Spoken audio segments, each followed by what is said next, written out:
Hello friends, हम लोग buyback of shares के इस चैप्टर में पढ़े हुए हैं।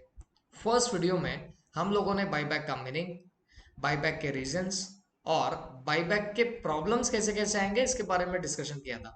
फिर प्रीवियस वीडियो में हम लोगों ने डिस्कशन किया था कि अकाउंटिंग ट्रीटमेंट कैसी होगी अगर बायबैक ऑफ शेयर हो जाए तो। एंड नाउ इस वीडियो से हम लोग हमारे क्वेश्चन एंड आंसर का सेशन शुरू करने वाले हैं। तो गाइस, मैं जैसे आपको पहले से भी बता चुका हूं, मैं फुल्ली फोकस करूंगा आईसीआई का study material, RTPs past examination के और आपके पास्ट एग्जाम के पेपर्स जो भी होंगे उनके क्वेश्चंस हम लोग यहाँ पे करेंगे इन दिस पर्टिकुलर सेशन। तो आज से हम लोग शुरू कर रहे हैं हमारे मॉड्यूल के पर्टिकुलर क्वेश्चंस जो भी है वो हम लोग सॉल्व करने वाले हैं। तो first of all we are going to start our illu first. एक बात बता दूं, जो आईसीआई के अपडेटेड मटेरियल है मई 2022 और ऑनवर्ड्स के लिए, उसमें से हम लोग ये पर्टिकुलर क्वेश्चंस देख रहे हैं। ठीक है, चलो स्टार्ट करते हैं। इल्लू फर्स्ट। अब आगे याद रखना, इल्यूस्ट्रेशन मैं नहीं बोलता बैठूंगा, इसको हम प्यार से बोलेंगे इल्लू। इल्लू फर्स्ट को हम लोग देख लेते हैं, क्या दिया गया है, please check that. M limited furnishes the following balance sheet as at 31 March 2000। अब इसे 11 पढ़ सकते हो, 2021 पढ़ सकते हो, आपकी मर्जी, बीच में एक्स दिया है। ठीक है, तो हम 21 पकड़ लेते हैं। तो बैलेंस शीट 31 मार्च 21 की आप लोगों को दी गई है और चेक कर लेते हैं बैलेंस शीट में क्या है। Equities and liabilities, share holders fund, उसके अंदर शेयर कैपिटल है, रिजर्व्स एंड सरप्लस है, नॉन करंट लाइबिलिटीज है। नॉन करंट लाइबिलिटी का मतलब होता है जो एक साल से ज्यादा टाइम पीरियड में आपको पे करना पड़ेगा, वो नॉन करंट लाइबिलिटीज है। करंट लाइबिलिटीज भी आपको दी है जहां पे आपको ट्रेड पेबल नजर आ रहा है। ठीक है, नॉन करंट एसेट में property plant and equipment, hope so सबको पता होगा। आपसे फिक्स एसेट को आपको एक ही शब्द यूज करना है, that is property plant and equipment. Non current investment भी है 5000 की, इन्वेंट्रीज है 1000, ट्रेड रिसीवेबल है 2000, कैश एंड कैश इक्विवेलेंट है 1000 का। तो ये दी गई है balance sheet. And here there is notes to account. Notes to account में शेयर कैपिटल दिया गया है, जहां पे आपको बताया गया ऑथराइज इशूड सब्सक्राइब सब एक ही है। 3 lakh equity shares of 10 each fully paid, 20,000 9% preference shares of 100 each। तो टोटल शेयर कैपिटल आपका 5000। रिजर्व्स एंड सरप्लस में इतने सारे रिजर्व्स है। लॉन्ग टर्म बोरोविंग देखिए, 10% डिबेंचर्स यहाँ पे दिए गए हैं। और उसके बाद प्रॉपर्टी प्लांट एंड इक्विपमेंट में आपको बताया गया है कॉस्ट कितनी है और डेप्रिसिएशन का प्रोविजन कितना है, ये आपको यहाँ पे गिवन है। आपको अब पूछा क्या गया है, the company passed a resolution to buy back 20% of its equity capital at 15 per share. For this purpose, it sold its investment for 30 lakh of 30 lakh for rupees 25 lakh. This is all about the question. मैं इस बार पहला question है, that is Y पूरी balance sheet read करते बैठा, but उसके बाद I am telling you, आप बैलेंस शीट रीड करते मत बैठना। जब भी बाईबैक का क्वेश्चन है समझ में आ जाए तो डायरेक्टली नीचे के जो पर्टिकुलर लाइन आपको दिए गए हैं उसको अपने ढंग से पढ़ना चाहिए। ओके, चेक कर लो। आप बाईबैक कर रहे हो, लेकिन बाईबैक कितना कर रहे हो, 20% ऑफ इट्स इक्विटी कैपिटल। तो फटाक से जाके ऊपर नोट्स टू अकाउंट में देख लो कि आपके इक्विटी शेयर्स है कितने, तो आपको जवाब मिल जाएगा कि आपके इक्विटी शेयर्स कितने, बताओ 3 लाख इक्विटी शेयर्स है। कंफर्टेबल? तो मुझे बताओ आप कितना बाईबैक कर रहे हो। तो जो आपके 3 लाख इक्विटी शेयर्स है, आप उसमें से 20% शेयर्स बाईबैक कर रहे हो। अब 3 लाख का मैं 20% निकालने जाऊं तो आंसर बड़ा आसान है। मैं 60,000 जो शेयर्स है वो क्या करने वाला हूं, बताओ, बाईबैक करने वाला हूं। कंफर्टेबल? हाँ, 60,000 शेयर्स बाईबैक करूंगा, लेकिन एक शेयर को बाईबैक कितने रुपए पे कर रहा हूं, एट द रेट 15 पर शेयर। आपको एक बात समझ में आई होगी, ये जो इक्विटी शेयर्स है इनकी फेस वैल्यू 10 रुपीज है और आप बाईबैक कितने पे कर रहे हो, बताओ, 15 रुपीज पे कर रहे हो। तो यहां पे सीधी सीधी बात है, फेस वैल्यू 10 है बट आप 15 पे बाईबैक कर रहे हो, इसका मतलब यहाँ पे प्रीमियम आएगा। प्रीमियम ऑन बाईबैक कितना है, बताओ, 5 रुपीज का प्रीमियम ऑन बाईबैक है। Okay, accounting entries hope so सबको याद आ रही होगी, नहीं भी आएगी तो ये पर्टिकुलर क्वेश्चन के बाद सब कुछ दिमाग में फिट हो जाएगा। ओके, तो ये इतना सब कुछ दिया है, लेकिन ये बाईबैक करने के लिए आपने क्या किया, आपने आपकी इन्वेस्टमेंट बेच दी। कितने में बेची, आपने 30 लाख की इन्वेस्टमेंट उठा के 25 लाख में बेच डाली। इन्वेस्टमेंट कितने की, 30 लाख की। बेची कितने में? 25 लाख में। तो मतलब सीधा साधा यहाँ पे आपको 5 लाख का लॉस हो रहा है। बात समझी? तो अब हमें इससे क्या करना है बच्चों? जर्नल एंट्रीज पास करनी है। ठीक है, तो चलो स्टार्ट करते हैं हम लोग। सबसे पहले देख लो कंपनी का नाम क्या है, एम लिमिटेड। तो आप हेडिंग डाल देंगे journal entries, journal entries in the books of M Limited, in the books of किसका? M Limited। एक बात याद रखना, अकाउंट के एडवांस अकाउंट के पेपर में your presentation will be mattering a lot. आपका जो प्रेजेंटेशन होता है वो एकदम चकाचक करना, प्रॉपर स्केल पेंसिल यूज करना। तो मैं इतना एश्योरेंस आपको दे सकता हूं कि आप जैसे पेपर लिखोगे, जितने मार्क्स का पेपर लिखोगे, अगर आपने एक्यूरेट लिखा तो डेफिनेटली आप लोगों को मार्क्स मिलेंगे if you are accurate. Okay, और प्लस आपका प्रेजेंटेशन वगैरह सब है तो आपको पूरे के पूरे मार्क्स मिल सकते हैं। तो प्रॉपर स्केल पेंसिल यूज करनी चाहिए आप लोगों ने, ये बात का ध्यान रखना। तो मुझे बताओ यहाँ पे फॉर्मेट कैसा बनेगा? डेट, पर्टिकुलर्स, एलएफ और डेबिट अमाउंट, और यहाँ पे क्या होती है आपकी क्रेडिट अमाउंट। ठीक है, तो ये आपने जर्नल एंट्रीज का यहाँ पे क्या बना लिया बताओ? फॉर्मेट आपने बना के रख दिया है। कंफर्टेबल? तो दिस इज माय फॉर्मेट, बड़ा बना लेता हूं। चलो अब स्टार्ट करते हैं हमारी जर्नल एंट्रीज। कल मैंने आपको बताया था कि बेटा बाईबैक करने से पहले, प्रीवियस लेक्चर में ही हमने डिस्कशन कर लिया था कि बाईबैक करने से पहले आपको करना क्या पड़ेगा? पैसों का जुगाड़। पैसों का जुगाड़ ज्यादातर आपको एक ही तरीके से दिखेगा, एंड दैट इज इन्वेस्टमेंट बेच के। तो यहां पर भी हमने इन्वेस्टमेंट बेची है। For this purpose it sold it's investment of 30 lakhs for rupees 25 lakh. मतलब इन्होंने इन्वेस्टमेंट 30 लाख की बेची कितने में है? 25 लाख में। तो सवाल है सर एंट्री क्या आएगी? एंट्री कल ही हम डिस्कस कर चुके हैं। इन्वेस्टमेंट बेची तो पैसा आता, पैसा आता तो आप किसे डेबिट कर दोगे बच्चों? तो bank account will be debited, bank account को डेबिट करोगे। सवाल है सर कितने से करेंगे? तो बेटा जितना पैसा आया उतने से आप क्या कर देना, इसे डेबिट कर देना। समझ में आई बात? तो हम बैंक अकाउंट को डेबिट करेंगे पूरे 25 लाख से। या इससे भी इंपॉर्टेंट एक बात डिस्कस करना चाहूंगा, आप अगर देख रहे होंगे तो आपको ये जो बैलेंस शीट थी ये रुपीज इन थाउजेंड में नजर आ रही होगी। तो आप केयरफुल रहना, अगर रुपीज इन थाउजेंड में आपको बैलेंस शीट है तो आप या तो पूरे फिगर्स वहां पे लिख के निकालो, या फिर आप भी ऊपर रुपीज इन थाउजेंड लिख दो और बाकी प्रॉब्लम सॉल्व करो।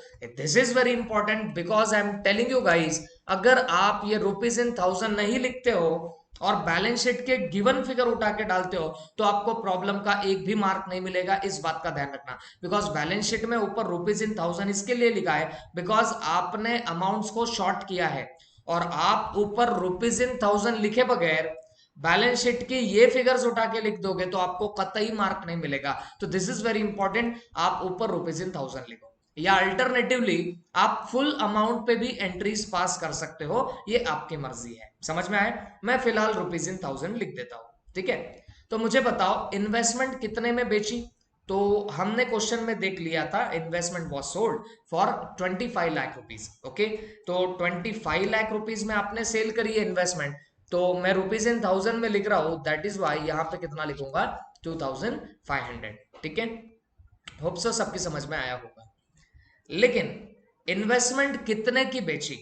तो इन्वेस्टमेंट 30 lakhs की बेची। तो मुझे बताओ हमारे बिजनेस से क्या जा रही? तो हमारे बिजनेस से इन्वेस्टमेंट जा रही है। इन्वेस्टमेंट जा रही है, दैट इज वाई आपको इन्वेस्टमेंट अकाउंट डेफिनेटली क्रेडिट करना पड़ेगा। तो टू इन्वेस्टमेंट अकाउंट कितने से क्रेडिट होगा? जितने की इन्वेस्टमेंट गई उसकी कॉस्ट से क्रेडिट करो। बोलो कितने कॉस्ट की इन्वेस्टमेंट थी? 30 lakhs की। तो आप क्रेडिट में कितने डाल दोगे? 3000 आप लोग डाल दोगे, क्योंकि मैं ऊपर रुपीज इन थाउजेंड लिख चुका हूं। एंट्री तो लटकी है बिकॉज 3000 के कॉस्ट की इन्वेस्टमेंट आपने 2500 में बेची, दैट मीन्स आपको लॉस हुआ है। लॉस कितने का लॉस हुआ? 500 का लॉस हुआ। तो लॉस को तो आप डेबिट करते, बट मैंने आपको बताया था आपको इस चैप्टर में प्रॉफिट एंड लॉस अकाउंट क्या करना पड़ेगा, डेबिट करना पड़ेगा। तो हम profit and loss account debit कर देंगे बाय हाउ मच अमाउंट, 500 की अमाउंट से, ठीक है। तो यहां पे लिख देंगे being investment sold, being investment sold. एक बात बताना चाहूंगा, ये जो नरेशंस होते हैं, नरेशंस फ्लेक्सिबल होते हैं। ये सिर्फ आपकी एंट्री किस चीज की है ये बताने के लिए नरेशन लिखे जाते हैं। तो आप आपके लैंग्वेज में लिख सकते हो, थोड़ा इधर उधर चल सकता है, लेकिन नरेशन लिखना कंपलसरी है अगर क्वेश्चन में गिवन है तो। समझ में आई बात। और कभी कभी क्वेश्चन ऐसे भी आ जाते हैं नरेशन नॉट रिक्वायर्ड, तो आप वहां पे नरेशन ना लिखो तो भी चलेगा। ओके, तो ये फ्लेक्सिबल है, आप सिर्फ एंट्री समझ में आए इतनी भी बात लिख दो, that's enough for it. Okay, चलते आगे। बाद में क्या होगा, देखो मैंने आपको बोला बाई बैक करने के पहले कर देना पैसों का जुगाड़। हमने पैसों का जुगाड़ कर दिया by way of selling the investment. अब क्या करेंगे, अब बाई बैक करने निकल जाओ। मुझे बताओ, आपने ऊपर ही लिखा है कितने शेयर्स बाई बैक होने वाले हैं, 60,000 शेयर्स आपके बाई बैक होने वाले हैं, ठीक है। तो अब एंट्री क्या पास करोगे, बाई बैक की एंट्री के लिए हम लोग देख चुके। बाई बैक करने से शेयर कैपिटल कम होता है, और शेयर कैपिटल को कम करने के लिए इक्विटी शेयर कैपिटल अकाउंट आप डेबिट करोगे। इक्विटी शेयर कैपिटल अकाउंट आप लोग डेबिट कर दोगे। सवाल है सर, हम इक्विटी शेयर कैपिटल कितने से डेबिट करेंगे। तो बच्चों हमेशा याद रखना, शेयर कैपिटल हमेशा फेस वैल्यू से क्रेडिट या डेबिट होता है। तो मुझे बताओ, आप कितने शेयर्स बाई बैक कर रहे हैं, 60,000। तो 60,000 शेयर्स,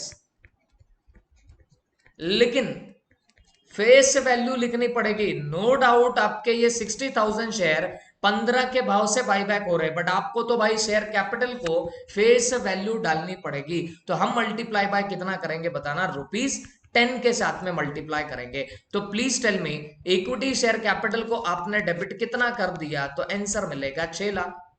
होप सो समझा होगा। ओके, इसके अलावा आप शेयर बाईबैक कर रहे हो 5 के प्रीमियम पे, मतलब आप ₹5 एक्स्ट्रा दे रहे हो, फेस वैल्यू के ऊपर दे रहे हो।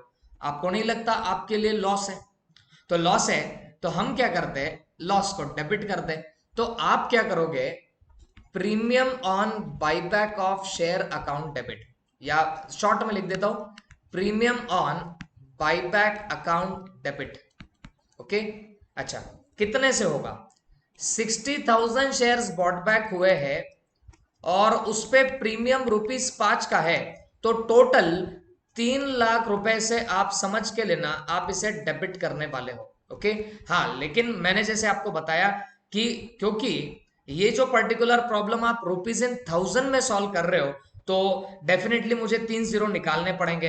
तो अगर मैं यहाँ की बात करूं तो ये देखिए, ये सिर्फ 6,000 पे, ये 6 लाख हमने लिखा था, तो उसमें से मुझे क्या करने पड़ेंगे, 3 जीरो निकालने पड़ेंगे। और सेम वे यहां पर भी मैं क्या करता हूं, 3 जीरो निकाल लेता हूं, क्योंकि ₹1000 लिखा हुआ है। इस बात का प्रॉपर ध्यान रखना। ओके, और 2 क्या कर देंगे बच्चों, देखो शेयर कैपिटल का प्रीमियम का ये जो पैसा है ये आपको पेबल होगा। किसे देना पड़ेगा आपको ये पैसा, you will have to pay this money to your shareholder. But हम शेयर होल्डर तो अकाउंट लिखते नहीं है, शेयर होल्डर को रिप्रेजेंट करने वाला एक अकाउंट हम लोग वहां पे डाल देंगे। और वो कौन सा अकाउंट था याद करना, तो मैंने आपको बोला था वो अकाउंट था शेयर्स बाईबैक अकाउंट।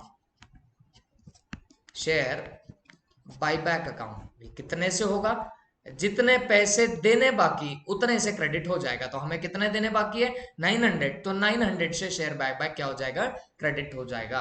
तो यहां पे लिख देंगे being shares bought back, shares bought back at the rate ₹15 पर शेयर, दैट्स इट। नरेशन को बहुत लंबा चौड़ा लिखते मत बैठ जाना, हाँ शगुन का होता है नरेशन, लिख के छोड़ देना, दैट्स इट। ठीक है, फ्लेक्सिबल होता है, जैसे आपकी मर्जी लिखो, सिर्फ एंट्री समझ में आए इस बात का गौर रखना। ओके, चलो नेक्स्ट क्वेश्चन पे जाते हैं, नेक्स्ट एडजस्टमेंट पे जाते हैं।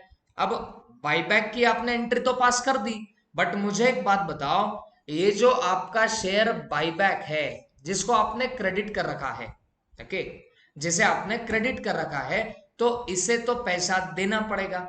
और आप सिर्फ देना बाकी है, बता के काम चलेगा क्या, नहीं। आपने शेयर बायबैक क्रेडिट तो कर दिया, बट अब इसे पेमेंट भी तो देना पड़ेगा बॉस। तो आप पेमेंट दोगे तो एंट्री क्या पास होगी, share buyback account debit. Share buyback account debit to क्या करना पड़ेगा, पैसा जाएगा पेमेंट देने के बाद, that is why to bank account करना पड़ेगा। ओके, शेयर बायबैक डेबिट इसके लिए बिकॉज शेयर होल्डर्स को आप पेमेंट दे रहे हो, उन्हें पेमेंट मिल रहा, दैट इज वाई उनका अकाउंट डेबिट, और आपके पैसे जा रहे तो दैट इज वाई बैंक आपने क्रेडिट कर दिया। बताओ कितने से आप ये एंट्री पास करोगे, तो ये एंट्री पास होगी 900 रुपीज की। होप सो दिमाग में गया होगा। यहाँ पे नरेशन लिख देंगे, बीइंग पेमेंट फॉर बायबैक, ठीक है, पेमेंट फॉर व्हाट, बायबैक। ये आपने एंट्री पास कर दी। होप सो यहां तक समझा होगा। तो हमने पहले इन्वेस्टमेंट बेच दी, उसके बाद बायबैक की एंट्री पास कर दी, उसके बाद पेमेंट फॉर बायबैक भी कर दिया। अब सवाल है सर अब क्या करना, तो आप शांति से सुनना मेरी बात। अब आपका वैसे तो काम हो गया, बट बच्चों ये जो आपने प्रीमियम ऑन बायबैक अकाउंट को डेबिट कर रखा था, तो ये अकाउंट खड़ा हो चुका है, और जैसे कि मैंने बताया इसे आपको सिक्योरिटीज प्रीमियम से खत्म करना पड़ेगा।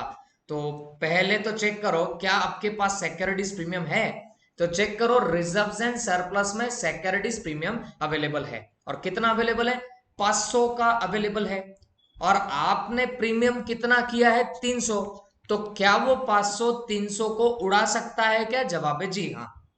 अब किसी होनहार बच्चे के मन में सवाल आ सकता है, सर इस क्वेश्चन में यहाँ पे सिक्योरिटीज प्रीमियम तो दिया गया था, बट सपोज सिक्योरिटीज प्रीमियम नहीं होता तो हम क्या करते, तो बेटा हम या तो रेवेन्यू रिजर्व से करते या प्रॉफिट एंड लॉस अकाउंट से ये प्रीमियम को उड़ा देते। समझ में आई बात, इस बात का प्रॉपर ख्याल रखना। तो फिलहाल तो हमारे पास सिक्योरिटीज प्रीमियम है, और नॉर्मली आपके सारे बायबैक के प्रॉब्लम्स में आपको सिक्योरिटीज प्रीमियम क्वेश्चन में दिखेगा ही दिखेगा, तो आप डायरेक्टली उससे उड़ा सकते हो, ठीक है। अब ये प्रीमियम उड़ाना है, तो इसको ऑलरेडी क्या हो चुका है, डेबिट। अब इसे उड़ाने के लिए क्या करेंगे, क्रेडिट। तो मैं टू प्रीमियम ऑन बायबैक तो लिख देता हूं, टू प्रीमियम ऑन बायबैक यहां पे लिख देता हूं, ठीक है। प्रीमियम ऑन बायबैक कितना, तो 300 उड़ाना है तो 300 ही लिखना पड़ेगा। ओके, सवाल है सर डेबिट में कितना डालू, तो बेटा ये प्रीमियम आपने किससे उड़ाना है, ये प्रीमियम आपने सिक्योरिटीज प्रीमियम अकाउंट से उड़ाना है। तो आपने डेबिट किसको करना चाहिए बताओ, आपके सिक्योरिटीज प्रीमियम अकाउंट को। तो सिक्योरिटीज प्रीमियम को डेबिट कितना होगा बच्चों, 300 का। होप सो दिमाग में गया होगा। अब मैं यहां पे ब्रैकेट में लिख दूंगा, being premium on buyback return of through, बताओ किससे रिटर्न ऑफ किया, through securities premium account, that's it. Hope so यहां तक भी आपके दिमाग में बातें जा चुकी होगी। ओके, अब इसके अलावा एक एंट्री आपको यहां पे पास करनी पड़ेगी। ओके, लेकिन वो एंट्री कौन सी है, कैपिटल रिडेम्पशन रिजर्व को अमाउंट ट्रांसफर करने की एंट्री है। अब बच्चों एक बात समझ के लेना, इस क्वेश्चन के जरिए आप बायबैक जो है वो रिजर्व से कर सकते हो, माने आपके जो फ्री रिजर्व्स है उससे आप बायबैक कर सकते हो, या आप इशू ऑफ सिक्योरिटीज से भी कर सकते हो। इशू ऑफ व्हाट, सिक्योरिटीज से भी बायबैक कर सकते हो, मतलब आप इशू ऑफ शेयर्स कर रहे हो, उससे आपको पैसा आ रहा है और उस पैसे से आप बायबैक कर रहे हो। तो ये दो सोर्सेस यहां पे दिए गए हैं जिससे आप लोग बायबैक कर सकते हो, ठीक है। अगर मैं इशू ऑफ शेयर या इशू ऑफ सिक्योरिटीज नहीं कर रहा हूं बायबैक के वक्त, अगर मैंने कोई शेयर्स या सिक्योरिटीज इशू नहीं करी है, तो आपने ये समझ लेना कि आपने बायबैक फ्री रिजर्व से किया हुआ है, ठीक है। क्या बोल रहा हूं मैं, बायबैक, दो चीजें मैंने यहां पे बताया, और भी फर्दर बातें आएंगी जैसे जैसे प्रोविजंस आपको पढ़ाऊंगा। मैंने बताया प्रोविजन बेस्ड प्रॉब्लम मैं आगे पढ़ाऊंगा, तो जब वो प्रोविजन बेस्ड प्रॉब्लम पढ़ाऊंगा तब मैं आपको पूरा सेक्शन 61 आपके सामने, 68 आपके सामने रखूंगा, और आपको बताऊंगा कहां कहां से बायबैक किया जा सकता है। बट अभी के लिए, फिलहाल के लिए मैं तुम्हें इतना ही बता रहा हूं, बायबैक फ्री रिजर्व और इश्यू ऑफ सिक्योरिटीज से आप लोग कर सकते हो। और मेरी बात ध्यान से सुनना, अगर क्वेश्चन में इशू ऑफ सिक्योरिटीज कोई हुई है, मतलब इक्विटी शेयर इशू किए या डिबेंचर इशू किए, ऐसा कहीं नहीं दिया गया है, तो समझ लेना कि आपका इशू या फिर आपका जो बाईबैक है वो आउट ऑफ फ्री रिजर्व्स हुआ है। ठीक है, और जब भी फ्री रिजर्व से आप बाईबैक ऑफ शेयर करते हो, जब भी फ्री रिजर्व से बाईबैक ऑफ शेयर करते हो, तो face value of shares bought back आपको सीआरआर अकाउंट को ट्रांसफर करनी पड़ती है। समझ में आई बात? ये मैंने कल भी आपको बताया। अगर आप फ्री रिजर्व से बाईबैक कर रहे हो तो face value of shares bought back आपको एक अकाउंट में ट्रांसफर करना पड़ेगा, और वो कौन सा अकाउंट है? सीआरआर अकाउंट है। बात याद रखना मेरी, समझ में आई बात? अच्छा, फ्री रिजर्व से हुआ, ये कैसा समझेंगे? अगर क्वेश्चन में इशू ऑफ सिक्योरिटीज हुई है, ऐसा कहीं नहीं दिया, तो समझ लेना फ्री रिजर्व से आपने बाईबैक किया, और फ्री रिजर्व से बाईबैक किया तो don't forget to transfer the face value of share bought back to your CRR account. Okay, अब इस क्वेश्चन की अगर मैं बात करूं तो इस क्वेश्चन में चेक कर लो कि क्या आपने कोई सिक्योरिटीज वगैरह इशू करी थी क्या? तो सवाल है, जवाब है नहीं। हमने तो इन्वेस्टमेंट बेची थी, बट इन्वेस्टमेंट मैंने इस दो ऑप्शन में बताया क्या? नहीं बताया। तो आप बस इतना ध्यान में रखो, अगर इशू ऑफ सिक्योरिटीज नहीं की तो मान लेना फ्री रिजर्व से आपने बाईबैक किया है, और इस क्वेश्चन में भी हमारा कोई इशू ऑफ सिक्योरिटीज नहीं हुआ, तो हम ये मान लेंगे कि आपने फ्री रिजर्व से बाईबैक किया हुआ है। और अगर फ्री रिजर्व से बाईबैक किया तो यू नो वेरी वेल आपको face value of shares bought back transfer करनी पड़ेगी। कहां पे ट्रांसफर करनी पड़ेगी? तो आपके सीआरआर अकाउंट को ट्रांसफर करनी पड़ेगी। ओके, और मैं कल ही आपको एंट्री बता चुका था, एंट्री कुछ ऐसी आएगी, उस रिस्पेक्टिव फ्री रिजर्व को डेबिट करो। बट अब यहां पे फ्री रिजर्व तो काफी सारे हैं, देखो मैं आपको बता देता हूं। यहां पे profit and loss free reserve है, रेवेन्यू रिजर्व भी फ्री रिजर्व होता है, ध्यान रखना। और बाईबैक के पर्पसेस के लिए सिक्योरिटीज प्रीमियम को भी फ्री रिजर्व माना जाता है, ये भी मैंने आपको बताया था। बट फिलहाल हमेशा याद रखो, प्रॉफिट एंड लॉस और रेवेन्यू रिजर्व आया तो जनरली आप फ्री रिजर्व रेवेन्यू रिजर्व के थ्रू पकड़ लेना, और उसी के थ्रू सीआरआर को अमाउंट ट्रांसफर कर देना। तो मैं यहाँ पे फ्री रिजर्व बोले तो रेवेन्यू रिजर्व पकड़ के एंट्री पास कर दूंगा। आप यहाँ प्रॉफिट एंड लॉस भी ले सकते हो, उसमें कोई प्रॉब्लम नहीं है। You can take profit and loss also. ठीक है, तो मैं क्या करूंगा, revenue reserve account debit, revenue reserve account debit. क्यों डेबिट किया? क्योंकि आप रेवेन्यू रिजर्व से अमाउंट ट्रांसफर करोगे सीआरआर को। ठीक है, तो क्योंकि रेवेन्यू रिजर्व से सीआरआर को अमाउंट ट्रांसफर करोगे तो आपका रेवेन्यू रिजर्व कम होगा। कम करने के लिए मैंने इसको क्या कर दिया बताओ? डेबिट कर दिया है। तो revenue reserve account debit to, आप यहां पे क्या कर दोगे बताओ? रेवेन्यू रिजर्व अकाउंट डेबिट और टू कर देंगे हमारा CRR account, that is capital redemption reserve account. समझ में आ गया? आप किसे क्रेडिट करोगे? सीआरआर अकाउंट को, that is capital redemption reserve account. अब मुझे बताओ, आपने कितनी फेस वैल्यू के शेयर्स बॉट बैक किए? तो आपने 600 की फेस वैल्यू के शेयर्स बॉट बैक किए। तो अगर 600 की फेस वैल्यू के शेयर्स आपने बॉट बैक किए तो यही अमाउंट कहां चली जाएगी बताना?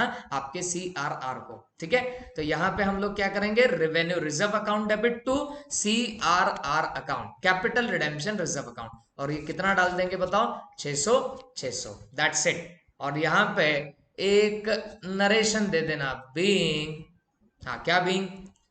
Amount transfer to, amount transfer to CRR, that's it, खत्म बात। बात समझ में आई आपको?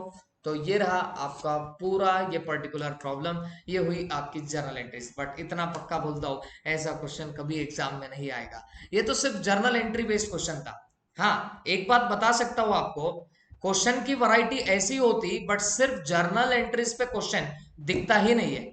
जर्नल एंट्रीज बनाओ और बाईबैक के बाद की बैलेंस शीट कंपनी की बनाओ, ऐसे जनरली आपके सामने क्वेश्चन आएंगे। ओके, तो गाइस ये रहा आपका पहला बेसिक प्रॉब्लम। और अब हम लोग जब नेक्स्ट प्रॉब्लम पे जाएंगे तो यहां से आगे के सारे प्रॉब्लम्स में आप लोगों को एक ही चीज दिखेगी, and that is balance sheet, balance sheet, balance sheet. मतलब ना सिर्फ जर्नल एंट्रीज हमें करनी है, बल्कि उसके बाद बैलेंस शीट कैसे आपकी चेंज होगी ये भी आपको वहां पे बताना पड़ सकता है। तो हमें इन बातों का ख्याल रखना पड़ेगा। बात समझ में आई आपको? तो होप सो आपने ग्रुप वन में बैलेंस शीट का फॉर्मेट तो देख ही रखा होगा। फाइनेंशियल स्टेटमेंट ऑफ कंपनीज के चैप्टर में बैलेंस शीट का फॉर्मेट आपका हो जाता है, तो होप सो आपको पता होगा। नहीं भी पता है तो एक दो प्रॉब्लम तक थोड़ा सा डिफिकल्टी जाएगी, बट आपको वो पर्टिकुलर फॉर्मेट अच्छे से आने लग जाएगा। बट थोड़ा सा पेशेंस रखना पड़ेगा। मैं एक पर्टिकुलर इसी पर्टिकुलर वीडियो के थ्रू, ये मतलब ये इसके आगे जब भी हम सॉल्व करेंगे तो उसमें एक बार आपको जरूर बता दूंगा कि बैलेंस शीट का फॉर्मेट कैसा रहेगा, और उसके बाद के प्रॉब्लम से आप लोगों को खुद को याद रखना पड़ेगा फॉर्मेट किस तरह से आएगा। ओके, ठीक। Come to illu two. Illu second पे हम लोग चले जाते हैं। क्या लिखा है? Anu limited, a non listed company, जो शेयर मार्केट में या स्टॉक एक्सचेंज में लिस्ट नहीं करी हुई है, ऐसी एक कंपनी है, उसका नाम है Anu limited. Furnishes you the following balance sheet as at 31 March 21।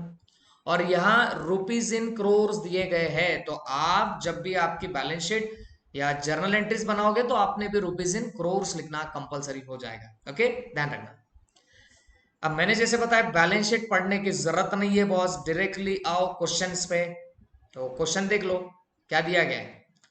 The company redeemed preference shares on 1 अप्रैल 2012 या 2021। Okay, it also bought back 50 lakh equity shares of 10 each at rupees 50 per share। मतलब इस particular question में ना सिर्फ redemption of preference shares हुआ है, बल्कि company ने बॉट बैक किए हैं 50 lakh equity shares of 10 each eight 50 पर शेयर, मतलब प्रीमियम पे बॉट बैक किया है। और यहाँ पे रिडेम्पशन ऑफ प्रेफरेंस शेयर भी है। जिन लोगों का ग्रुप 1 हो चुका है उन्होंने ये चैप्टर पढ़ा होगा, और जो लोग डायरेक्टली ग्रुप 2 से स्टार्ट कर रहे हैं तो उनको थोड़ा सा मेरे पास ज्यादा ध्यान देना पड़ेगा। Okay, the payments for the above were made out of the huge bank balances. मतलब जो रिडेम्पशन के लिए पैसा लग रहा था वो आपने आपके ह्यूज बैंक अकाउंट से पे किया। अब जब बाईबैक कर रहे हो तब भी पैसा देना पड़ेगा, वो भी पैसा कहां से आया? आपके खुद के बैंक बैलेंस से आया। इन शॉर्ट आपने इशू ऑफ शेयर्स किया क्या? इशू ऑफ शेयर्स नहीं किया। और इशू ऑफ शेयर्स नहीं किया फिर भी बाईबैक किया, तो मैंने आपको बता दिया था पहले ही, अगर इशू ऑफ सिक्योरिटीज ना हो और बाईबैक हो जाए तो डेफिनेटली यहाँ पे क्या होने वाला है बताओ? यहाँ पे आप लोगों का CRR को अमाउंट जाएगा out of free reserve, because आपको ये मानना पड़ेगा कि आपने बाईबैक फ्री रिजर्व्स के थ्रू किया हुआ है।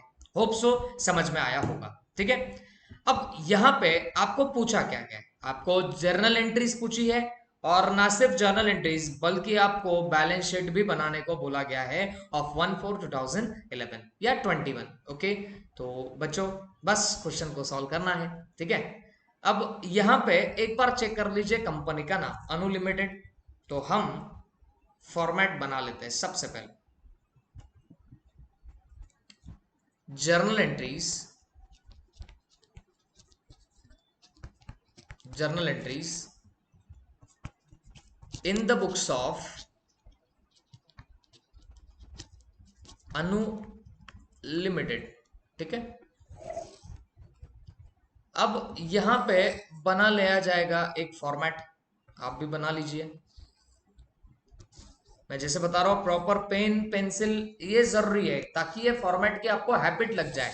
आप इवन प्रैक्टिस भी करोगे तो I will be suggesting you that practice भी करते वक्त आपने प्रॉपर फॉर्मेट में प्रैक्टिस करनी है, बिकॉज आप मैकेनिकल हो जाओगे बॉस। फॉर्मेट अगर इतने बार निकालोगे तो फटफट फटफट आपका फॉर्मेट निकलेगा, एडिशनल टाइम आपका वहां पे नहीं जाएगा। ओके, डेट,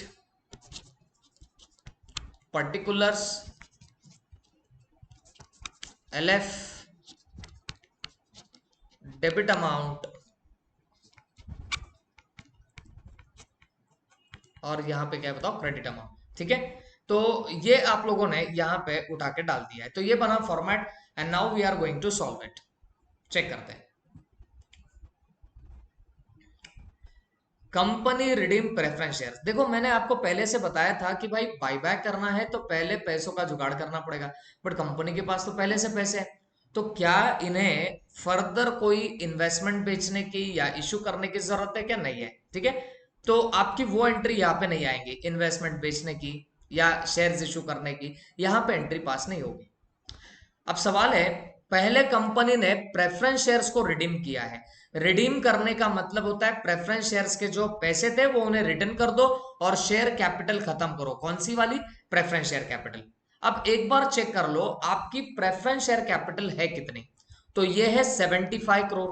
अच्छा, एक बात नोट करना मत भूलना, ये रुपीज इन क्रोर्स है, तो ये नोट करना कंपलसरी है, ठीक है।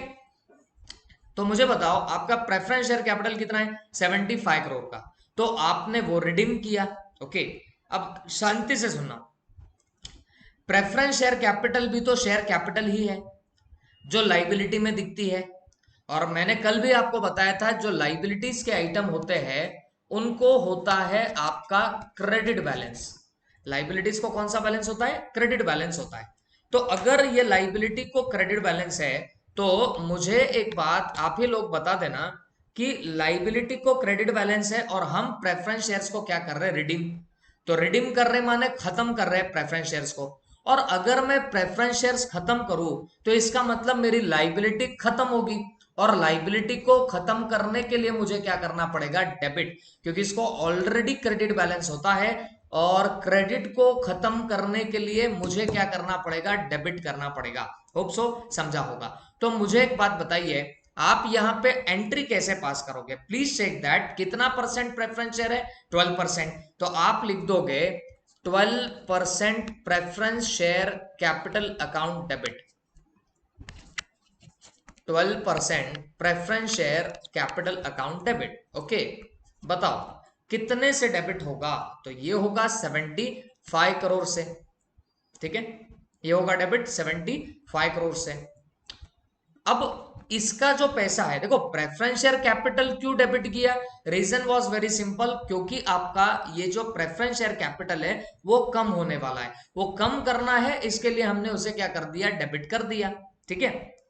अब ये जो प्रेफरेंस शेयर कैपिटल का जो पैसा है ये आपको देना पड़ेगा। किसको देना पड़ेगा? आपके प्रेफरेंस शेयर होल्डर को।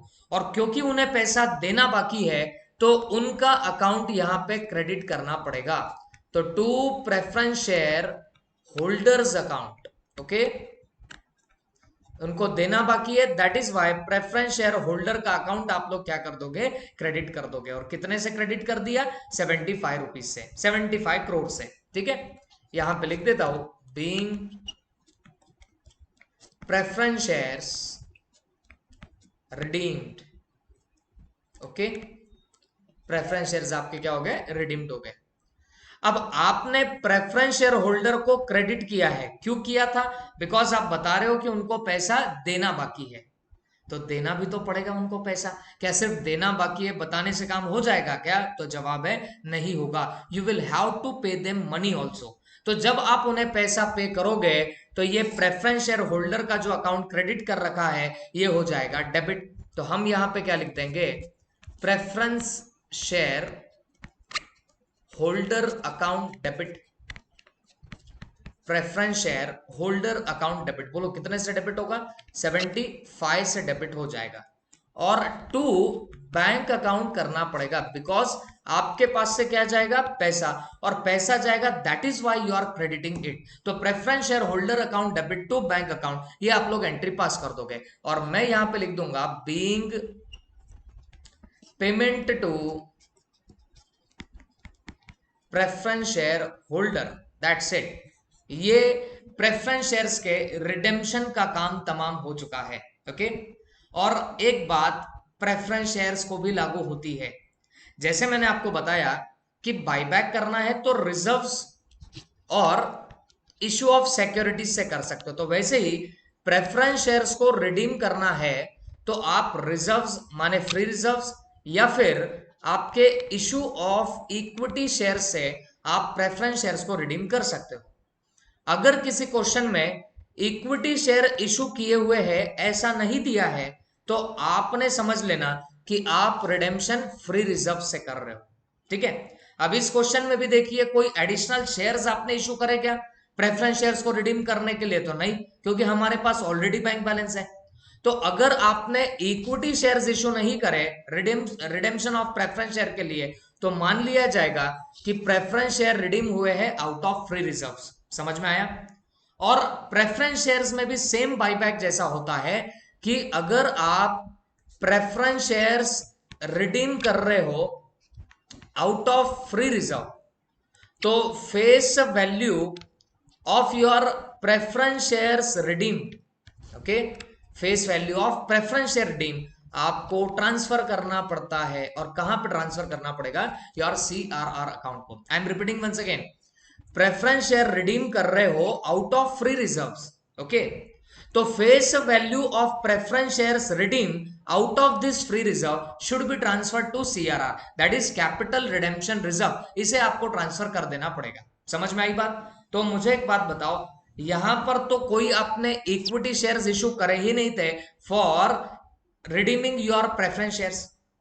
तो इसका मतलब क्या हुआ? इसका मतलब ये हुआ कि आपने फ्री रिजर्व्स के थ्रू क्या किया होगा? बताओ, आपके शेयर्स को आपने रिडीम किया होगा। तो फ्री रिजर्व से रिडीम किया तो फेस वैल्यू चलो उठाओ और डाल दो। कहां पे डाल दो? CRR अकाउंट को। तो what would be the entry for this? Entry आएगी, अब यहां पे रेवेन्यू रिजर्व से ही आपको डालना है या फ्री रिजर्व से डालना है? एक बार चेक कर लो रिजर्व्स एंड सरप्लस में जाके कि आपके पास कौन सा फ्री रिजर्व है। आपके पास रेवेन्यू रिजर्व अवेलेबल है, कितना है? 260। तो इसी को यूज कर लेना। तो क्या एंट्री आएगी? Revenue reserve account debit to, हाँ क्या करेंगे? CRR account. ये स्टैंडर्डाइज शॉर्ट फॉर्म है, आप CRR भी लिखो आपको फुल मार्क्स मिलेंगे because it is standardize short form. तो 75 being face value of preference shares redeemed transfer to CRR। ये कहां ट्रांसफर किया बताओ आपने? CRR को ट्रांसफर किया। अल्टरनेटिवली अब एक बात मुझे बताओ, प्रेफरेंस शेयर रिडीम कर रहे हो आउट ऑफ फ्री रिजर्व, तो आप कहां ट्रांसफर करने को बोल रहे? CRR को। और बाईबैक भी कर रहे हो आउट ऑफ फ्री रिजर्व, तो वो भी ट्रांसफर कहां पे होगा? CRR को। तो हो सकता है कि आप ये जो 75 की एंट्री जो अभी मारी हमने, ये अभी ना मारो और बाईबैक के बाद एकदम से बाईबैक की जो अमाउंट CRR को जाएगी प्लस ये प्रेफरेंस शेयर की जो अमाउंट CRR को जाएगी, उनकी कंबाइन या दोनों की टोटल लेके आप ये एंट्री पास कर सकते हो। समझ में आई बात? वो अल्टरनेटिव ट्रीटमेंट है। एक बार प्रॉब्लम खत्म हो जाए वो भी मैं आप लोगों को समझा दूंगा। ओके, तो ये 3 पर्टिकुलर एंट्रीज आप लोगों ने यहाँ पे समझ रखी है। ओके, अब यहाँ पे रिडेम्पशन ऑफ प्रेफरेंस शेयर का काम तमाम। अब आपका बाईबैक शुरू हो जाएगा। मुझे बताओ बाईबैक के बारे में आपको क्या बोला? इसमें बोला है it bought back 50 lakh equity shares of 10 each. तो मुझे एक बात बताओ, 50 lakh equity shares of 10 each का मतलब क्या होता है? तो 50 lakh equity shares of 10 each का मतलब है कि आप 50 lakh into 10 that is 5 CR। Okay, 5 CR का आप बाईबैक कर रहे हो। तो एंट्री क्या आएगी? बाईबैक की एंट्री होती है equity share capital account debit.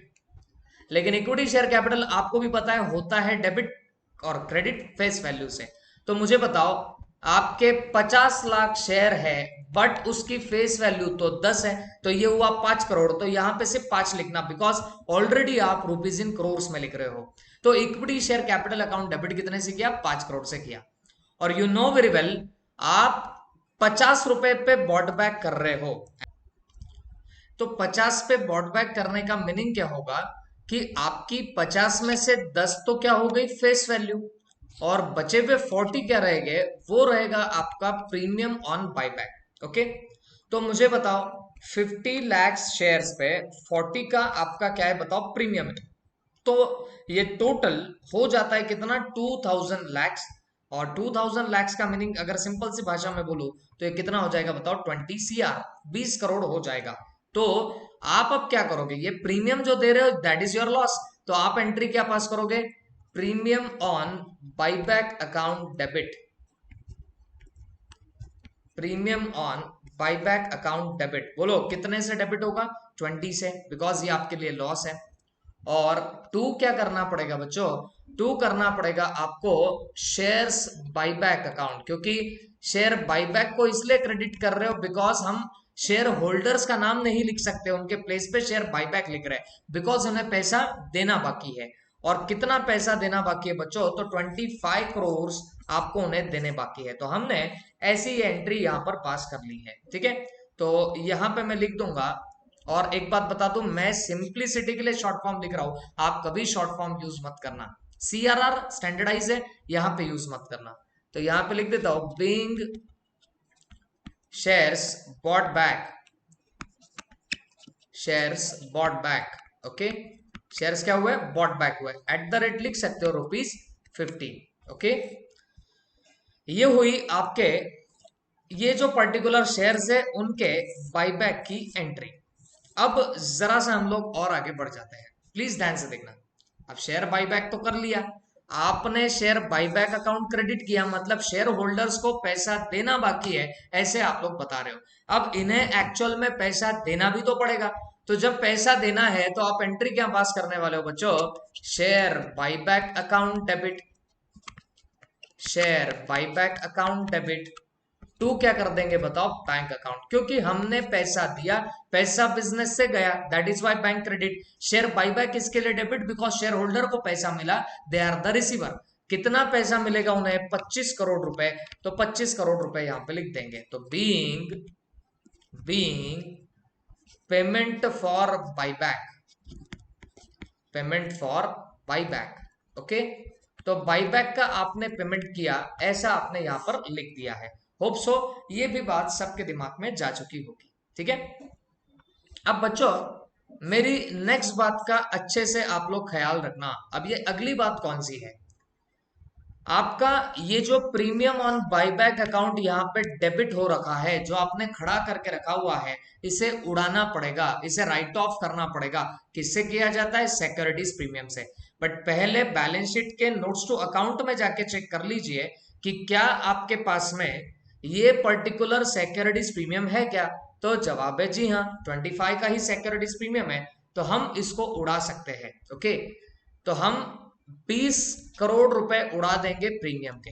Premium को ऑलरेडी क्या कर रखा हुआ है, डेबिट, इसको उड़ाने के लिए क्या करेंगे, क्रेडिट। और डेबिट किसको होगा, तो आपके सिक्योरिटीज प्रीमियम को डेबिट होगा। तो एंट्री क्या पास होने वाली है बच्चों, securities premium account debit, securities premium account debit. कितना उड़ाओगे, जितने का यहाँ पे प्रीमियम है उतना उड़ा देंगे, दैट इज 20। और 2 premium payable on buyback, okay. और ये कितना है बताओ, 20, तो ये हमने उड़ा दिया। Being premium on buyback return of, that's it, okay. तो ये हुआ आपके यहां तक के एंट्री का काम तमाम। एंड एक एंट्री आपको आपके सुबुद्धि से मारनी पड़ेगी, मैं आपको बार बार बोल रहा हूं, और वो CRR को ट्रांसफर करने की एंट्री है। Because if you check that, इस प्रॉब्लम में आपको नहीं दिखेगा कि आपने शेयर्स इशू किए, सिक्योरिटीज इशू की, पैसे लेके फिर आपने बाईबैक किया, ऐसा नहीं है। तो हम क्या मान लेंगे कि रिजर्व्स के थ्रू आपने बाईबैक किया। और अगर रिजर्व्स के थ्रू अगर आप लोग बाईबैक कर रहे हो, तो सीधा सा मैंने आपको बताया, face value of share bought back उठा के ट्रांसफर करो CRR को। तो एंट्री क्या आएगी उसकी, रेवेन्यू रिजर्व अकाउंट डेबिट,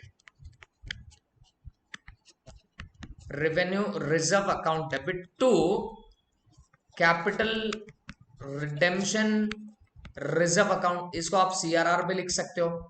और कितना डालोगे, face value of share bought back, कितने फेस वैल्यू की शेयर आपने बॉट बैक करी, तो 5 करोड़ की। तो यहां पे कितना जाएगा बताओ, 5 करोड़, 5 करोड़ यहां पे लिख देंगे। Being amount transfer to CRR, okay, that's it. ये हुआ आपका पूरा प्रॉब्लम का जर्नल एंट्री का काम तमाम। देखो बच्चों, एक एंट्री रिपीट आई है, अगर आपका ध्यान होगा तो, revenue reserve to CRR 75, revenue reserve to CRR 5, entry तो सेम है, हेड्स तो सेम आए, तो आप इसके बदले रेवेन्यू रिजर्व अकाउंट डेबिट कर सकते हो डायरेक्टली 80 से, और टू CRR भी कर सकते हो डायरेक्टली 80 से। 80 कैसे, इसके 5 और ऊपर वाले के 75, ऐसे भी आप लोग एंट्रीज पास कर सकते हो, ओके। दोनों प्रेजेंटेशन चलेंगे, that's it, this is all about this particular problem. लेकिन except for balance sheet, balance sheet अभी पेंडिंग है बॉस, तो अब जाएंगे हम लोग बैलेंस शीट को बनाने, ओके। फॉर्मेट हम लोग सबसे पहले प्रिपेयर कर लेंगे। तो मैं यहां पे लिखता हूं बैलेंस शीट, और यहां पे लिखूंगा एज ऑन 31 मार्च 2021। पहले देख लो एक बार वही है क्या। जी हाँ, यहां पे ये बनेगा ऐसा मेरा format of my balance sheet. Okay,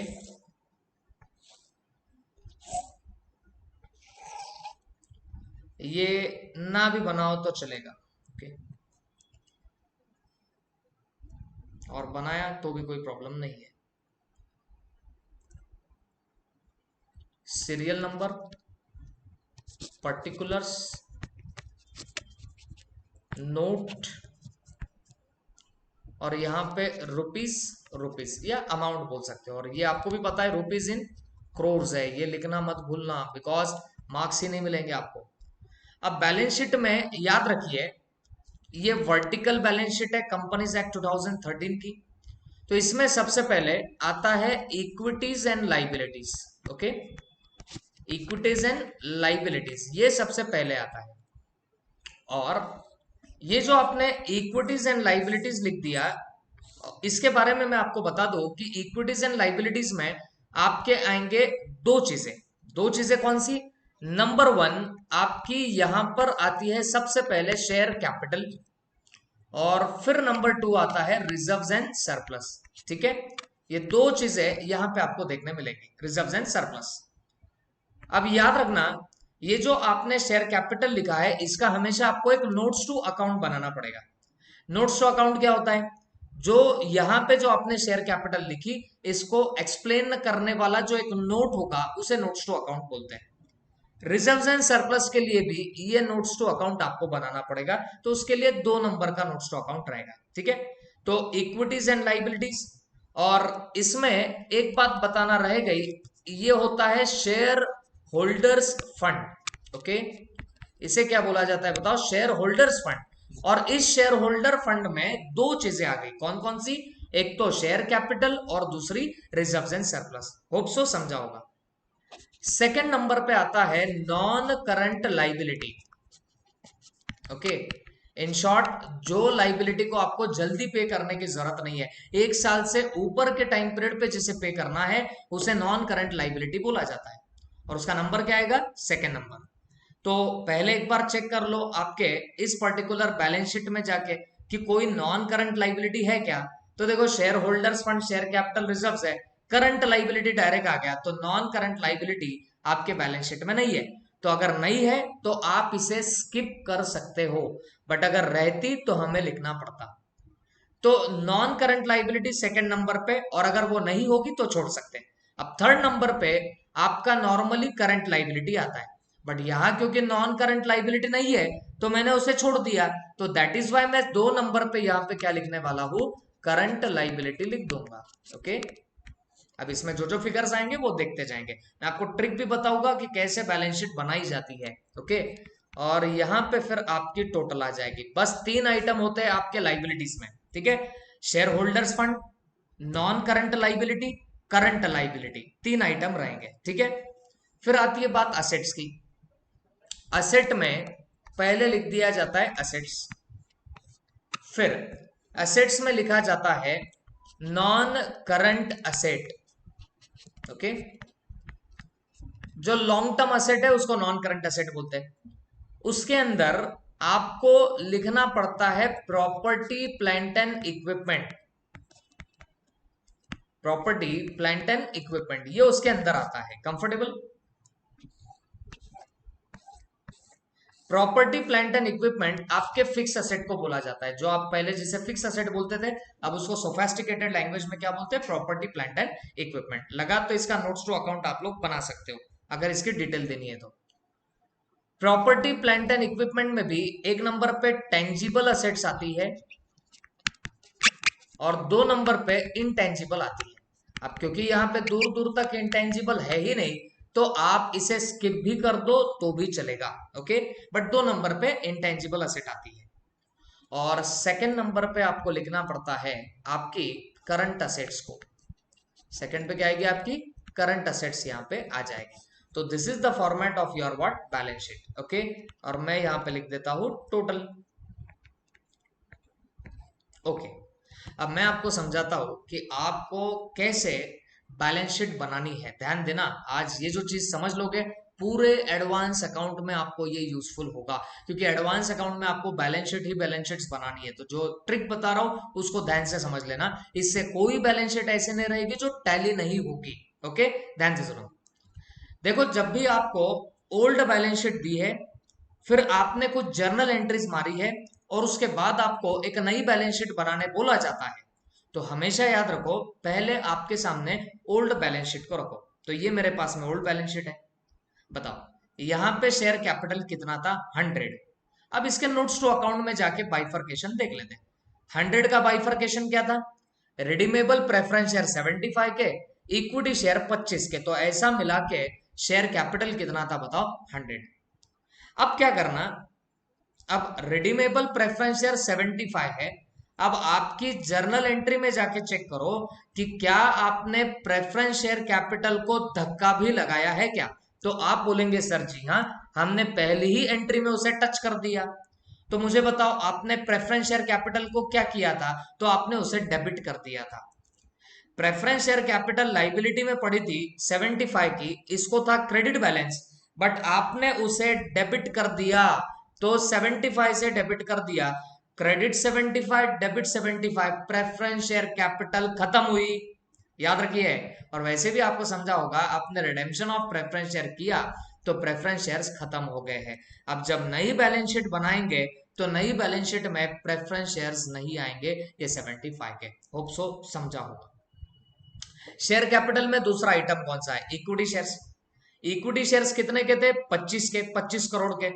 लेकिन देखो क्या आपने इक्विटी शेयर कैपिटल के साथ खिलवाड़ किया क्या, तो आप बोलेंगे सर जी हाँ, यहां पे हमने जब बाईबैक किया था तो इक्विटी शेयर कैपिटल को डेबिट कर दिया था 5 करोड़ से। इक्विटी शेयर कैपिटल को 25 करोड़ का क्रेडिट बैलेंस था, आपने डेबिट किया है 5 करोड़ से। इसका मतलब यह हुआ कि इक्विटी शेयर कैपिटल का बैलेंस कम हो गया, कितने से, 5 से। अब नई बैलेंस शीट में इक्विटी शेयर कैपिटल कितने पे दिखेगी, 20 करोड़ पे दिखेगी। ओके, तो पिछली बैलेंस शीट में जो शेयर कैपिटल में दो आइटम थे, प्रेफरेंस शेयर, इक्विटी शेयर, इसमें से प्रेफरेंस शेयर्स तो अब न्यू बैलेंस शीट में नहीं दिखेगा क्योंकि रिडीम हो गए। इक्विटी शेयर पुरानी बैलेंस शीट में 25 करोड़ के थे, बट 25 में से आपको भी पता है 5 करोड़ का हमने बाईबैक कर दिया, तो अब बचेंगे कितने, 20 करोड़। तो शेयर कैपिटल का टोटल अब बस 20 करोड़ दिखेगा into your new balance sheet. तो न्यू बैलेंस शीट में आ जाओ और शेयर कैपिटल का इस कॉलम में लिख देना अमाउंट 20 करोड़। ओके, लेकिन इसका नोट्स टू अकाउंट आपको बनाना पड़ेगा। तो मैं यहां पे लिखता हूं नोट्स टू अकाउंट। ओके, सबसे पहले, अच्छा इसका फॉर्मेट क्या होता है नोट्स टू अकाउंट का, बड़ा सिंपल, आपको कुछ नहीं करना है। आपको बस ये ऐसा फॉर्मेट होता है आपके नोट्स टू अकाउंट का। तो पहला बना रहे शेयर कैपिटल, यहां पे लिख देना पर्टिकुलर्स, यहां पे लिख देना रुपीस। बताओ शेयर कैपिटल में हमेशा याद रखना सबसे पहले लिख देना ऑथोराइज्ड शेयर कैपिटल। ओके, अब ऑथोराइज शेयर कैपिटल कितनी थी, तो इधर ही मिल गई आपको। ऑथोराइज के बारे में दिया नहीं है तो आप क्या कर देना, dash dash number of equity shares of ₹10 each, equity shares of 10 each. Okay, और अमाउंट नहीं पता तो डैश डैश, और पता भी रहती तो अमाउंट लिख देते, बट इसके नीचे कर देना डबल अंडरलाइन। डबल अंडरलाइन इसके लिए बिकॉज आपके ये बैलेंस शीट में जो आप शेयर कैपिटल का फिगर डालते हो, हमेशा याद रखना यहाँ पे पेड अप शेयर कैपिटल का फिगर आता है। यहाँ पे किसका आता है, पेड अप शेयर कैपिटल का फिगर आता है, मतलब जितना शेयर कैपिटल का अमाउंट मिला उसकी अमाउंट यहाँ पे आती है, ऑथोराइज्ड कभी नहीं आता। तो वो टोटल में ना है, इसके लिए हम लोग यहाँ पे डबल अंडरलाइन करते हैं। और लास्ट में issued, subscribed and paid up. अब मुझे बताओ आपके अब सिर्फ कितने इक्विटी शेयर्स रहे हैं, तो आप लिख सकते हो, देखो आपके टोटल कितने इक्विटी शेयर्स आप पेंडिंग हो गए, तो भाई 25 करोड़ के पहले थे, अब सिर्फ 20 करोड़ के ही बचे रहेंगे, तो हम यहाँ पे लिख देंगे equity shares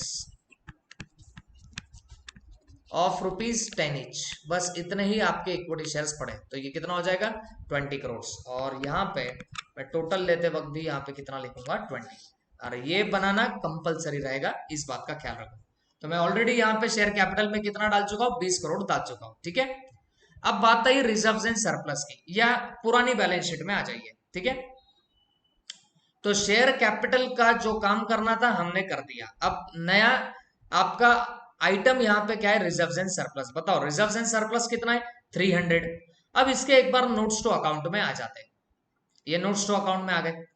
reserves and surplus का बाइफरकेशन कैसा है, capital reserve 15, securities premium 20, revenue reserve 260। Okay, अब देखो एक एक रिजर्व को खंदे लो। यहां पे पहले कैपिटल रिजर्व था, बोलो कितना था, 15 करोड़ का। मुझे एक बात बताओ, आपकी जर्नल एंट्रीज देख के मुझे बताओ कि क्या आपने कैपिटल रिजर्व को कहीं धक्का भी लगाया क्या। तो आप पूरी एंट्रीज देख लोगे तो आपको समझ में आएगा हमने कैपिटल रिजर्व से कोई छेड़खानी नहीं करी है। तो इसका मतलब नई बैलेंस शीट का जो रिजर्व्स एंड सरप्लस रहेगा उसमें कैपिटल रिजर्व पूरे पूरे 15 करोड़ में दिखेगा। ओके, डन कर दो। फिर सेकंड रिजर्व कौन सा है, सिक्योरिटीज प्रीमियम। सिक्योरिटीज प्रीमियम में कितना बैलेंस था ओल्ड बैलेंस शीट में, 25 करोड़। अब आप आपके जर्नल एंट्रीज में आके चेक करो कि कहीं सिक्योरिटीज प्रीमियम से छेड़खानी करी है क्या, चेक करते हैं। पहली एंट्री में तो नहीं दिख रहा, दूसरे में नहीं दिख रहा, तीसरे में नहीं है, चौथे में नहीं है, पांचवे में नहीं है, सिक्स्थ एंट्री में जरूर हमने छेड़खानी करी है सिक्योरिटीज प्रीमियम के साथ। क्या किया है हमने सिक्योरिटीज प्रीमियम को, तो आप बोलेंगे सर इसको आपने तो डेबिट कर दिया। Securities premium reserves and surplus में है और रिजर्व बैलेंस शीट के लाइबिलिटीज में है। लाइबिलिटीज को होता है क्रेडिट बैलेंस और क्रेडिट को कम करने के लिए डेबिट करते। तो आपने तो यहां सिक्योरिटीज प्रीमियम डेबिट कर दिया है 20 करोड़ से, इसका मतलब सिक्योरिटीज प्रीमियम 20 करोड़ से कम हो जाएगा। ऑलरेडी सिक्योरिटीज प्रीमियम कितना करोड़ था, 25, वो 20 से कम होके कितने पे आ जाएगा बताओ, 20 करोड़ पे आ जाएगा। तो न्यू बैलेंस शीट बनाते वक्त सिक्योरिटीज प्रीमियम 20 करोड़ का दिखेगा। एक काम करता हूं, मैं भूल ना जाऊं, तो मैं यहाँ पे सेकेंड नोट्स टू अकाउंट बना ही लेता हूं। कौन सा, रिजर्व्स एंड सरप्लस का लिस्ट बना लेंगे इधर ही, ठीक है। बताओ पहले तो जो कैपिटल रिजर्व है इसमें कोई छेड़खानी नहीं करेंगे, तो कैपिटल रिजर्व जितने पे था उतने पे ही दिख जाएगा 15 करोड़। और मैं एक ही बार यहां पे लिख देता हूं ऑल रुपीज इन क्रोर्स, ठीक है। तो हमने कैपिटल रिजर्व डाल दिया 15 करोड़। अब सिक्योरिटीज प्रीमियम, सिक्योरिटीज प्रीमियम पहले था 25 करोड़ का, लेकिन आपने फॉर बाईबैक प्रीमियम के लिए यूज कर लिया। For buyback premium, this is not standardize short form, मैं सिर्फ सिंप्लिसिटी के लिए लिख रहा हूं। बाईबैक के प्रीमियम के लिए आपने यूटिलाइज कर लिया 20 करोड़, तो बाहर कितना गया बताओ अभी, सिक्योरिटीज प्रीमियम आपका 5 करोड़ का गया। ओके, उसके बाद नेक्स्ट रिजर्व की बात करते हैं, कौन सा है नेक्स्ट रिजर्व। तो यहाँ पे रेवेन्यू रिजर्व दिख रहा है 260 करोड़ का। मुझे बताओ इससे छेड़खानी करी है क्या, अरे वाह बहुत बार छेड़खानी करी है हमने। ओके, तो बच्चों मुझे एक बात बताइए, आपने रेवेन्यू रिजर्व को क्या क्या किया है। तो एक बार तो हमने रेवेन्यू रिजर्व से अमाउंट ट्रांसफर करी सीआरआर को, तो तब रेवेन्यू रिजर्व डेबिट कर डाला। और ऊपर भी एक एंट्री में हमने क्या किया था, रेवेन्यू रिजर्व को डेबिट कर दिया था 75 से। तो टोटल कितना डेबिट किया रेवेन्यू रिजर्व, 80 करोड़ से डेबिट किया।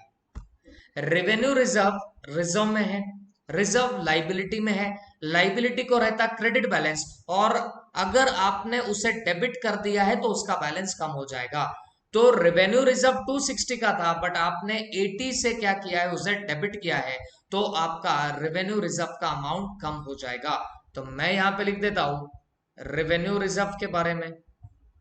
ओके, रेवेन्यू रिजर्व पहले था कितना 260, माइनस क्या कर देंगे, ट्रांसफर टू सीआरआर। तो टोटल कितना ट्रांसफर हुआ है बच्चों सीआरआर को, तो आपने 80 करोड़ ट्रांसफर किया हुआ है। तो बाहर अब कितना बचेगा बताओ, 180 का आपका रेवेन्यू रिजर्व यहाँ पे नजर आने लग जाएगा। ओके, तो पुरानी बैलेंस शीट के जो रिजर्व्स थे उनका तो हमने काम बराबर कर दिया, उनमें जो चेंजेस आए वो हमने इनकॉर्पोरेट किए। बट डोंट फॉरगेट, आपकी जर्नल एंट्री को ध्यान से देखो, आपने एक और नया रिजर्व खड़ा कर दिया है। कौन सा नया रिजर्व क्रिएट कर दिया? तो आपने सीआरआर क्रिएट कर दिया है, सही है कि नहीं? तो इस सीआरआर को कहां पे डालना पड़ेगा? बैलेंस शीट के रिजर्व्स एंड सरप्लस में डालना पड़ेगा। तो यहां पे डाल दीजिए सीआरआर कितना है बताओ, 80। तो ये आपको यहाँ पे डालना पड़ेगा। अब आप टोटल कर सकते हो आपके रिजर्व्स एंड सरप्लस की, ठीक है? तो ये 260 और प्लस वो 20, ये टोटल आएगा कितना? 280, ठीक है? तो ये 280 करोड़ का आपका यहाँ पे क्या आ जाएगा बताओ, टोटल आ जाएगा। और आप शेयर कैपिटल और इसका फिगर दोनों मिला के शेयर होल्डर्स फंड है, तो अब ये अमाउंट आप लोग बाहर निकाल सकते हो, that is 300 crore. Okay, hope so समझा होगा। अब बात करते हैं आपके करंट लाइबिलिटीज की। कौन सा आइटम दिख रहा है पुरानी बैलेंस शीट में? ट्रेड पेबल 40 करोड़ का। बट आपने जो जर्नल एंट्री देखी, मुझे नहीं लगता कि आपने ट्रेड पेबल को टच भी किया है। तो वो जितने पे था उतने पर ही बाद में भी दिखेगा। तो हम करंट लाइबिलिटी में लिख देते हैं ट्रेड पेबल जितना था उतने पर ही दिखेगा, दैट इज 40 पे ही दिखेगा। तो अब इसकी टोटल कितनी आ गई बताओ? 340। ये लाइबिलिटी की मेरी टोटल आ चुकी है। नाउ मैं जा रहा हूं मेरे असेट्स में। असेट्स में पुरानी बैलेंस शीट में जाओ, प्रॉपर्टी प्लांट एंड इक्विपमेंट कितनी है? प्रॉपर्टी प्लांट एंड इक्विपमेंट तो चेक करो, प्रॉपर्टी प्लांट एंड इक्विपमेंट की फिगर 0 दी है। तो मैं यहाँ पे प्रॉपर्टी प्लांट एंड इक्विपमेंट की फिगर यहाँ पे 0 लिखता हूं। इंटेंजिबल तो है ही नहीं, तो यहाँ पे जाएगा 0। अब क्या है वहां पे? Non current investment. तो नॉन करंट इन्वेस्टमेंट जो है वो कितने की दिख रही है? 100 करोड़ की। बट मुझे एक बात बताओ, क्या आपने नॉन करंट इन्वेस्टमेंट को जर्नल एंट्री में कहीं टच भी किया क्या? हमने ये इन्वेस्टमेंट नहीं बेची। तो जितने पे नॉन करंट इन्वेस्टमेंट यहाँ पे दिखाई दे रही थी 100 करोड़ पे, वो एज इट इज अभी भी दिखाई देगी 100 करोड़ पे ही, ठीक है? तो ये नॉन करंट इन्वेस्टमेंट 100 करोड़ पे ही नजर आएगी। एंड लास्ट, ट्रेड रिसीवेबल जो करंट असेट में आपको दिख रहा है, मैं यहां पे लिख देता हूं ट्रेड रिसीवेबल। पुरानी बैलेंस शीट में ट्रेड रिसीवेबल 140 पे दिख रहा था। आप जर्नल एंट्री पूरी चेक कर लो, हमने ट्रेड रिसीवेबल को कहीं भी टच नहीं किया, हमने कहीं उसे डेबिट या क्रेडिट नहीं किया। तो ट्रेड रिसीवेबल पूरा की पूरा आपका 140 पे दिखने लगेगा। ओके, और लास्ट में है कैश एंड कैश इक्विवेलेंट। तो बच्चों, कैश एंड कैश इक्विवेलेंट का जरा आराम से काम करना। कितने की कैश अवेलेबल थी? सर 200 करोड़ की। मुझे बताओ, आपने जर्नल एंट्रीज में कैश का कहां कहां पे काम तमाम किया? तो आराम से चेक करो। आपने प्रेफरेंस शेयर होल्डर को पेमेंट किया 75 करोड़ का, तब आपके पास से पैसा गया होगा कितना? 75 करोड़। उसके अलावा जब आपने बाईबैक किया तब भी आपने 25 करोड़ रुपीस एक्सपेंड किए, 25 करोड़ रुपए का आपने खर्चा किया, पैसा गया। तो टोटल आपके पास से कैश कितनी गई, बैंक कितनी गई? तो 100 करोड़ की। आपका पिछले साल की बैलेंस शीट में देखो कितना फिगर दिख रहा, 200 करोड़। और आपने कितना एक्सपेंड किया है, कितना खर्चा किया, कितना पैसा उड़ाया? तो 100 करोड़ उड़ाया। तो अब आपका कैश एंड कैश इक्विवेलेंट में फिगर कितना दिखेगा बच्चों? तो ये 100 करोड़ दिखेगा। तो इसकी टोटल बाहर कितनी जा रही? 240। 100 और 240 की टोटल कर लो, 340 करोड़ आएगा, जो आपके लाइबिलिटी साइड से मैच हो जाएगा। होप सो सबके दिमाग में प्रॉब्लम अच्छे से गया होगा। गाइस, आपके मन में आ सकता है sir cash and cash equivalent बोले तो क्या? तो याद रखना, इस कंपनीज एक्ट के बैलेंस शीट में कैश बैंक अलग नहीं बताते, इन दोनों को एक ही हेड में डालते, that is cash and cash equivalent. Trade receivable में क्या क्या आता? तो ध्यान रखना, बिल रिसीवेबल और डेटर्स जो है ये ऐसे खुले नहीं लिखते, इनको ट्रेड रिसीवेबल के अंदर डाला जाता है। वैसे ही ट्रेड पेबल में कौन कौन आता?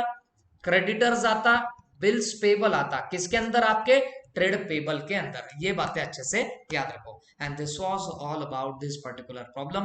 होप सो सबके दिमाग में अच्छे से गया होगा। Thank you very much.